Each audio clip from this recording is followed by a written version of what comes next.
Please like the video and share it so that it reaches many more people and you get sawaba, or rewards from Allah. This could be a sawabe jariyah or continuous reward for you long after you are gone. Volume 4, Book 52, number 156. Narrated by Anas. The Prophet was the best and the bravest amongst the people. Once the people of Medina got terrified at night, so they went in the direction of the noise that terrified them. The Prophet met them on his way back, after he had found out the truth. He was riding an unsaddled horse belonging to Abu Talha, and a sword was hanging by his neck, and he was saying, "Don't be afraid. Don't be afraid." He further said, "I found it," i.e. the horse, "very fast," or said, "This horse is very fast." Kastala Ni. Volume 4, Book 52, number 157. Narrated by Abu Umama. Some people conquered many countries and their swords were decorated neither with gold nor silver, but they were decorated with leather, lead and iron. Volume 4, Book 52, number 158. Narrated by Jabir bin Abdullah. That he proceeded in the company of Allah's Apostle towards Najd to participate in a Ghazwa, holy battle. When Allah's Apostle returned, he too returned with him. Midday came upon them while they were in a valley having many thorny trees. Allah's Apostle and the people dismounted, and dispersed to rest in the shade of the trees. Allah's Apostle rested under a tree and hung his sword on it. We all took a nap and suddenly we heard Allah's Apostle calling us. We woke up, to see a Bedouin with him. The Prophet said, "This Bedouin took out my sword while I was sleeping, and when I woke up, I found the unsheathed sword in his hand, and he challenged me saying, 'Who will save you from me?' I said thrice, 'Allah.' The Prophet did not punish him but sat down." Volume 4, Book 52, number 159.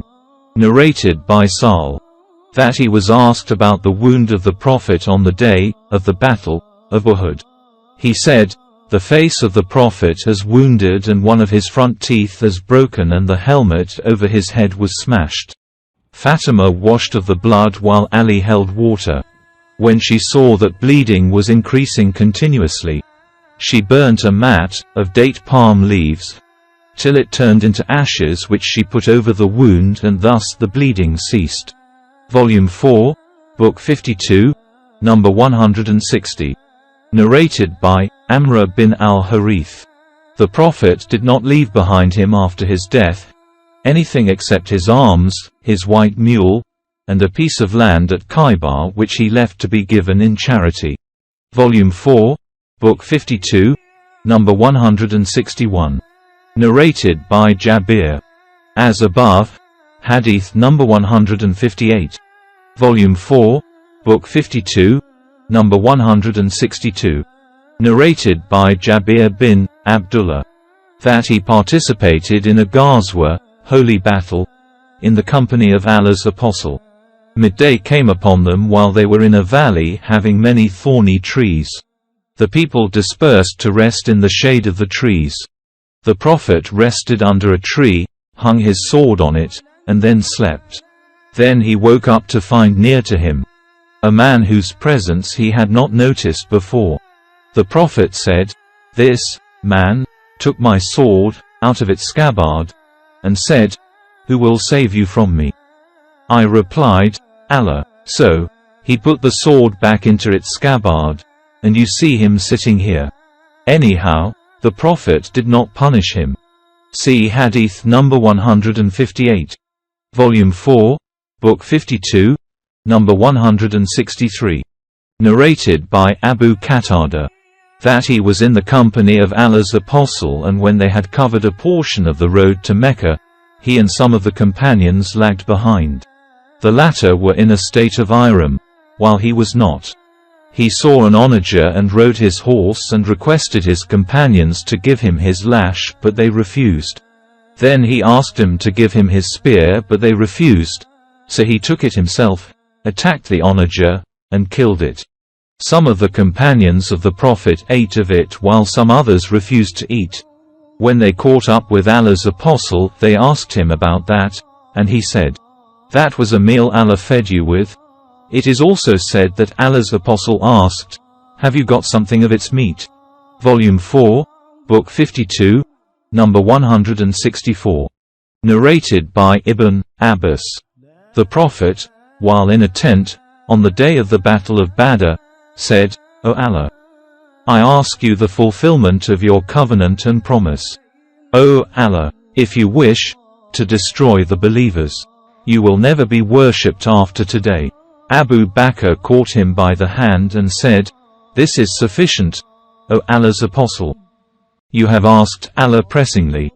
The Prophet was clad in his armor at that time. He went out, saying to me, "Their multitude will be put to flight and they will show their backs. Nay, but the hour is their appointed time, for their full recompense, and that hour will be more grievous and more bitter than their worldly failure."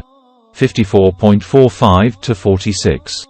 Khalid said that was on the day of the Battle of Badr. Volume 4, Book 52, number 165. Narrated by Aisha. Allah's apostle died while his iron armor was mortgaged to a Jew for 30 sa'as of barley. Volume 4, Book 52, number 166. Narrated by Abu Hurairah. The Prophet said, "The example of a miser and the one who gives in charity is like the example of two men wearing iron cloaks so tightly that their arms are raised forcibly towards their collar bones. So, whenever a charitable person wants to give in charity, his cloak spreads over his body so much so that it wipes out his traces. But whenever the miser wants to give in charity, the rings of the iron cloak come closer to each other and press over his body, and his hands gets connected to his collar bones." Abu Hurairah heard the Prophet saying, "The miser then tries to widen it but in vain." Volume 4, Book 52, number 167. Narrated by Al-Mughira bin Shu'bah. Allah's apostle went out to answer the call of nature, and on his return I brought some water to him. He performed the ablution while he was wearing a shami cloak. He rinsed his mouth and washed his nose by putting water in it and then blowing it out, and washed his face. Then he tried to take out his hands through his sleeves, but they were tight, so he took him out from underneath, washed them and passed wet hands over his head and over his leather socks. Volume 4, Book 52, number 168. Narrated by Anas. The Prophet allowed Abdurrahman bin Auf and Az Zubair to wear silken shirts because they had a skin disease causing itching. Volume 4, Book 52, number 169. Narrated by Anas. As above. Volume 4, Book 52, number 170. Narrated by Anas. Abdurrahman bin Auf and Az Zubair complained to the Prophet, i.e. about the lice that caused itching. So he allowed them to wear silken clothes. I saw them wearing such clothes in a holy battle.